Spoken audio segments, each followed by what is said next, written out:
Este es el programa de la Facultad de Derecho. Y te vamos a intentar explicar cómo se ejercen algunos de tus derechos.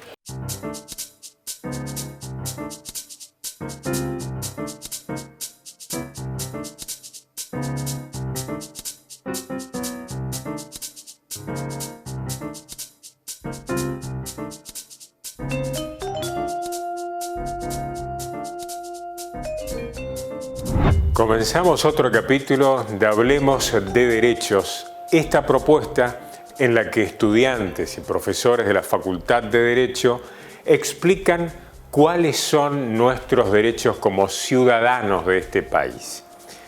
Y el tema de hoy tiene que ver con el trabajo, esa actividad esencial que determina nuestras vidas, y conocer cuáles son las normas, las leyes que protegen, que regulan la actividad laboral. Quédate prendido a la tele, que vamos a conocer un poquito más hoy sobre qué trámites hay que hacer cuando se inicia la relación laboral.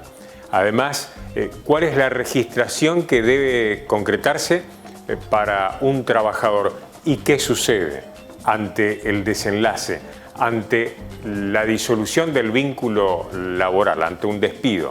Esos y otros temas en el programa de hoy. ¿Cómo debo estar registrado cuando inicie una relación laboral? La relación de dependencia se tiene que registrar el primer día que uno comienza a prestar servicios, inclusive el día inmediato anterior.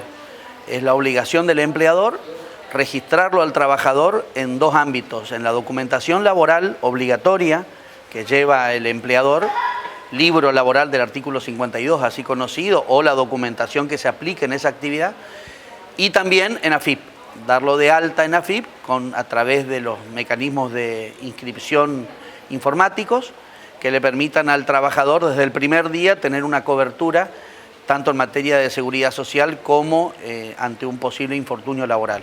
Esta inscripción es obligatoria para todos los empleadores y en caso de incumplimiento, la ley tiene 4 tipos de sanciones. Una multa, en caso de incumplimiento parcial o total, con una clausura del establecimiento y también con un sumario por lesiones leves, graves o muy graves. Y en el caso de que el empleador no cumpla con el registro, se genera una presunción a favor de lo que el trabajador dice sobre lo que tenía que estar registrado. ¿Qué aportes sociales debo pagar? Siempre le digo a mis alumnos que uno ve los aportes sociales cuando está en relación de dependencia.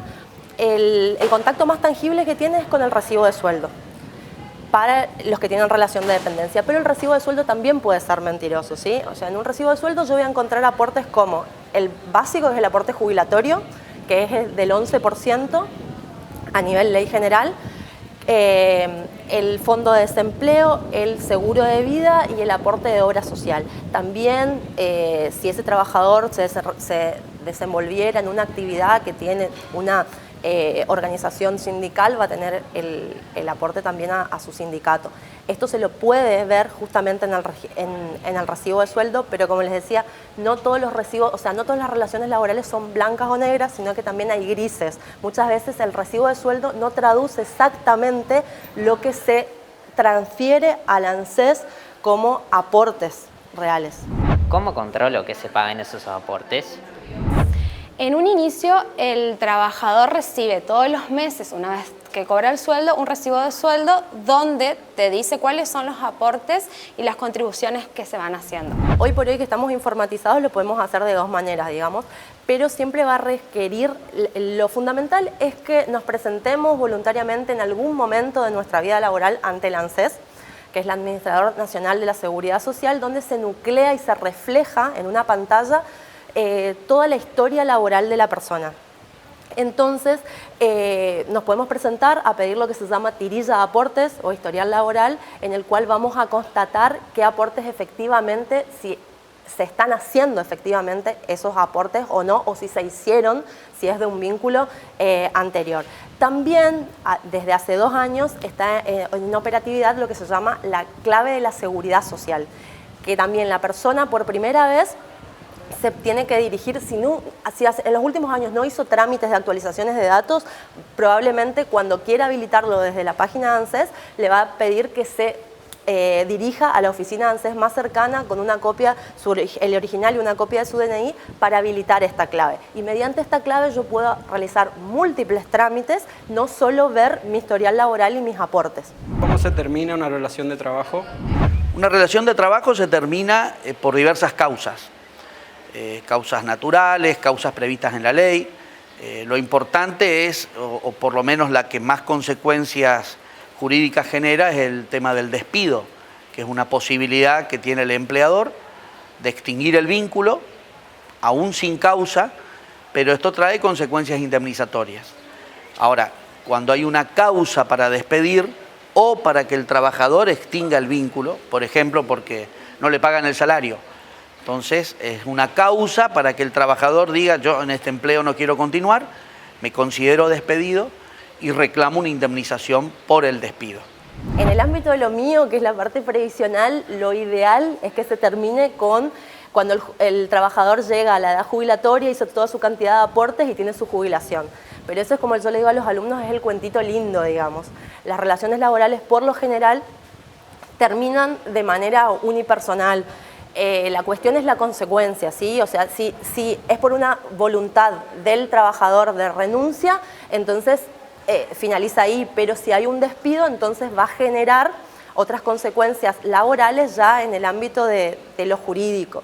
Y después hay causales que van más allá, que son las causales de fuerza mayor, cuando en una catástrofe, inundación o quiebra la empresa. O sea, hay cuestiones que van más allá de las voluntades unilaterales o incluso de común acuerdo, tanto de trabajador como de empleador. ¿Qué trámites hago si me despiden?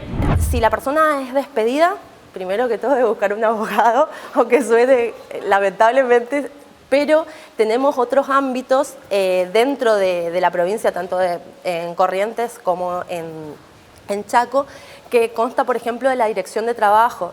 Está bien que son ámbitos de conciliación, pero sirven de manera orientativa, ¿sí? Hay abogados que están justamente especializados en la parte laboral que pueden orientar al trabajador incluso para que acumule los papeles para ir a ver a un abogado y fijarse si le corresponde o no la indemnización, ¿sí? Por lo general, si el despido es sin culpa del trabajador, para decirlo de la manera más criolla posible, esto va a dar lugar a una posterior indemnización.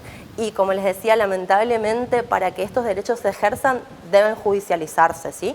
Desde la parte específicamente de la seguridad social, como retomando la primera pregunta, uno de los aportes que hace el trabajador es justamente al fondo de desempleo. Entonces, si el trabajo está correctamente registrado y de acuerdo a la antigüedad que haya tenido ese trabajador en el empleo, le da la posibilidad de realizar ante el ANSES, en la parte del sector de activos, en lo que se llama SUAF, que es Sistema Único de Asignaciones Familiares, donde en ese ámbito se realiza el trámite del fondo por desempleo, que ya les digo, es un fondo que se va a cobrar por hasta un año, dependiendo de la antigüedad del trabajador, y que por lo general el monto es un poco menos a la mitad de un mínimo vital y móvil, ¿sí? Como para que nos demos ideas. Son montos que se van actualizando también cuando se actualizan las jubilaciones, pero es un monto muy mínimo, que lo que busca es tratar de solventar las necesidades más básicas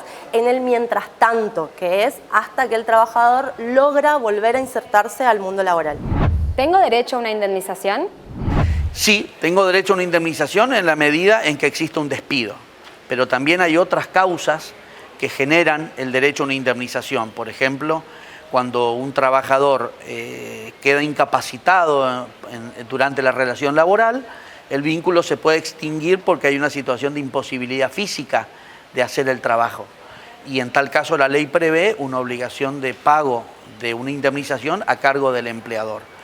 Los dos supuestos más generales en los que el trabajador no cobra una indemnización es cuando renuncia al empleo, cuando renuncia libremente, obviamente, no cuando es forzado a renunciar, o un supuesto de extinción por mutuo acuerdo.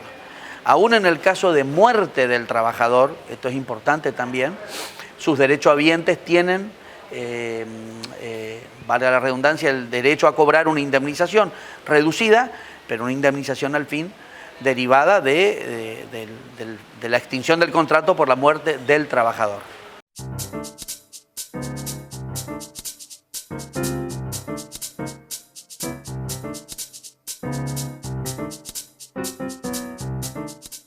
Soy Omar Ulises Andrea, secretario académico de la Facultad de Derecho, Ciencias Sociales y Políticas de la UNE, y les quiero comentar una muy buena noticia que tiene que ver con el mejoramiento de la calidad educativa.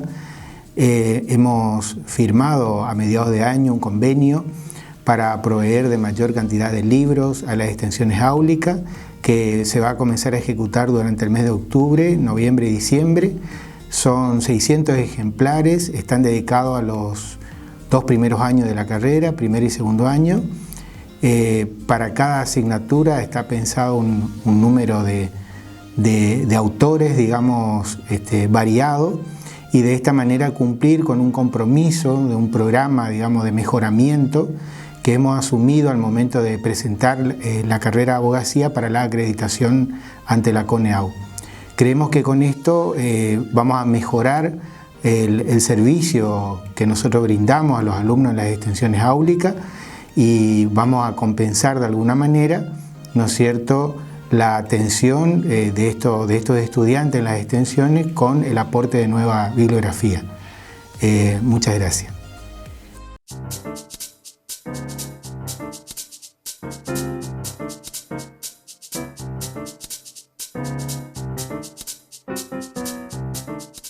Y ahora, en esta segunda parte del programa Hablemos de Derechos, vamos a conocer cómo funciona el gran organismo que supervisa la relación laboral, la Subsecretaría de Trabajo de la provincia de Corrientes, que es un organismo correntino que tiene la función de controlar toda la actividad.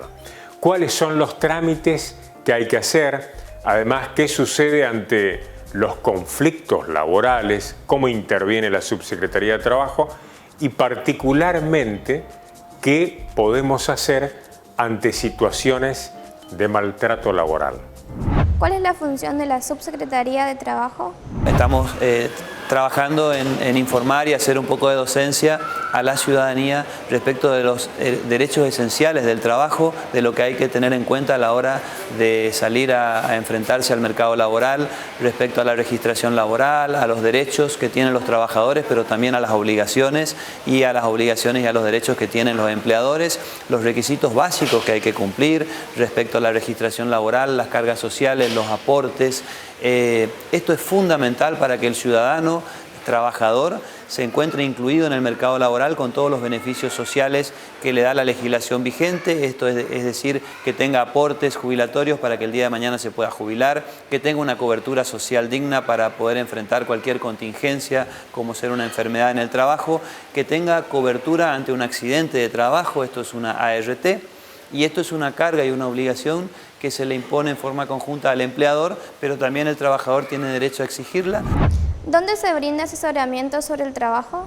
Todo el asesoramiento que se le da a los trabajadores es gratuito, que el trabajador no tiene ningún tipo de costo para acceder a la información. El gobierno de la provincia tiene 10 delegaciones a lo largo y ancho de la provincia, contando con una delegación cabecera en Capital y después tiene delegaciones en Bellavista, en Goya, en Esquina, en Curuzú Cuatiá, en Montecaseros, en Mercedes, en Virasoro, en Ituzaingó y en Paso de los Libres. ¿Tiene otras vías de comunicación? Uno pone Trabajo Corrientes en descargas en el celular y puede descargar, y ahí tiene un instructivo para hacer todo tipo de reclamos, desde denuncias de infracciones, desde reclamos de no registración, trabajo en negro, trabajo infantil, explotación, acoso laboral, cualquier tipo de denuncia. Lo que tiene también, por supuesto, que es gratuito, y el aplicativo da una instrucción a ese ciudadano, a ese trabajador, en forma muy sencilla, ágil, rápida, para que pueda hacer la denuncia. La irregularidad del trabajador la puede denunciar en forma anónima, brindando los datos de la empresa o del empleador, el domicilio donde se produce la irregularidad, y a partir de ahí los inspectores de la Subsecretaría de Trabajo van a controlar para Luego se puede elaborar un acta de infracción, sancionar, pero la idea principalmente es incluir al trabajador en el mercado laboral con la registración correspondiente. También hay un 0800 para llamada gratuita, que es el 0800-555-6363, que funciona en toda la provincia también para realizar denuncias, fundamentalmente de trabajo infantil, pero también de trabajo no registrado y de cualquier incumplimiento laboral. ¿Qué recomendaciones se le puede dar al empleado y al empleador? Que acudan a la oficina de la subsecretaría, que se saquen las dudas, que consulten o que envíen las consultas respecto de las dudas que tengan vía internet, a la página, vía Facebook, ponen Trabajo Corrientes, Gobierno de Corrientes y automáticamente le va a aparecer el blog donde pueden hacer todo tipo de reclamos.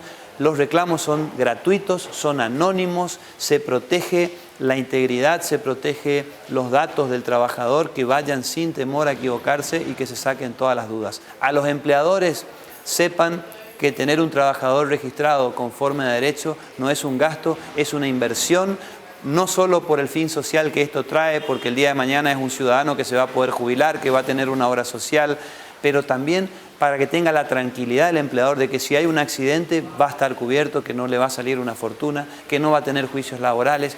Es decir, una doble misión: cumplir con la ley, hacer las cosas bien, incluir a un ciudadano y también tener la tranquilidad de que no va a tener inconvenientes a futuro.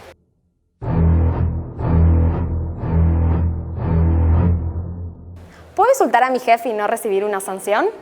El derecho laboral, como todo, tiene una base de la buena fe, ¿sí? Y dentro de esa buena fe está el hecho de tener un buen trato y una buena conducta. Lo ideal es no insultar, pero saber que si cualquier improperio o insulto que yo produzca durante la relación laboral, el empleador tiene la facultad de ejercer su poder disciplinario, ¿sí? O sea, de realizar alguna sanción. También es muy importante el ámbito en el que se da el insulto y la gravedad de lo que se está diciendo, ¿sí? O sea, no es lo mismo un insulto de un lunfardo de cómo se tutean compañeros de trabajo a un insulto grave que por ahí puede denotar cuestiones raciales, xenófobas. Entonces, también va a depender de la gravedad del insulto el peso de la sanción, pero sí, tiene sanción. Como todo en la vida tiene su responsabilidad, digamos. Y así finalizamos esta entrega de hoy, que tiene que ver con algo tan vital como es el trabajo y los derechos que existen en esta temática.